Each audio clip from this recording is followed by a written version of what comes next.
নমস্কার, আমি দীপিকা। আজকে চলে এসেছি আবার একটি ভিডিও নিয়ে। আজকেও একটি মনের কথা শেয়ার করব আপনাদের সঙ্গে।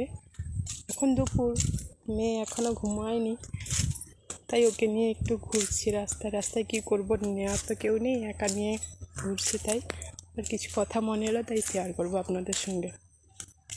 এখন হচ্ছে আমাদের পার্টি বদল করা উচিত।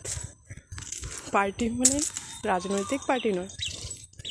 এই ধরুন, শাশুড়ির পক্ষে পার্টি, বৌমার পক্ষ পার্টি। এখনকার দিনে শাশুড়ি বৌমার যুদ্ধ তো লেগেই থাকে, সব বাড়িতেই আছে। কিন্তু শাশুড়িদের বোঝা উচিত যে একটা যখন বাইরের মেয়ে আসে, তখন সে তার সঙ্গেই বেশি দিন কাটায়, সময় কাটায়, দিন কাটায়, সারাদিন বৌমা বৌমা করে। ভালো হোক মন্দ হোক, সবসময় বৌমাই কাছে থাকে, ছেলে কিন্তু পাশে থাকে না সবসময়। অসুখ হলে পাশে থাকে না। সে ধরো ইনকামের ক্ষেত্রে হোক, যাই হোক, বাইরে থাকে। সব ছেলেরাই প্রায় বাইরে থাকে।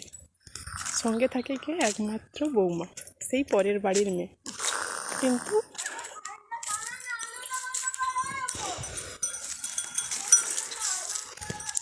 কেউ তাদের পছন্দ করে না, কেন জানি না, কিসের জন্য জানি না। তবে সব শাশুড়িদেরই উদ্দেশ্য করেই বলছি, আপনারা পার্টি বদল করুন। সবসময় ছেলের পক্ষে থাকলে হবে না, প্রায় সময়টা বৌমাদের পক্ষেই থাকুন। দেখবেন অনেক বয়স পর্যন্ত আপনাদেরই ভালো হবে, বেশি ভালোবাসা পাবেন বৌমার কাছ থেকে, ছেলের কাছ থেকে কিন্তু বেশি পাবেন না। ওরা তো বাড়িতেই থাকে না, ওরা কি আপনাদের সঙ্গে থাকবে? আপনি কতক্ষণ বাই ওদের নাম ধরে ডাকেন বলুন, আপনারাই বলুন। ওদের কতক্ষণ বা নাম ধরে ডাকেন?